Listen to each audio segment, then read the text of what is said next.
আচ্ছা কটা লাগাইছো দরজা কি কাম করছো? একটা দরজা লাগাইছি তো। আচ্ছা দূরে একটা দরজা।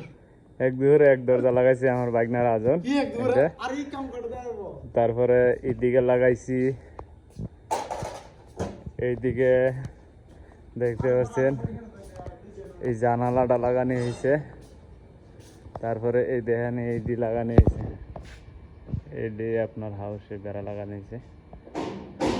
সবাই ভালো থাকবেন, সুস্থ থাকবেন। সবাইকে অসংখ্য ধন্যবাদ আমার ভিডিওটা দেখার জন্য। সবাই পাশে থাকবেন এবং চ্যানেলটি সাবস্ক্রাইব করে পাশে থাকবেন। সবাইকে অসংখ্য অসংখ্য ধন্যবাদ। আসসালামু আলাইকুম রহমতুল্লাহি ওয়া বারাকাতুহু।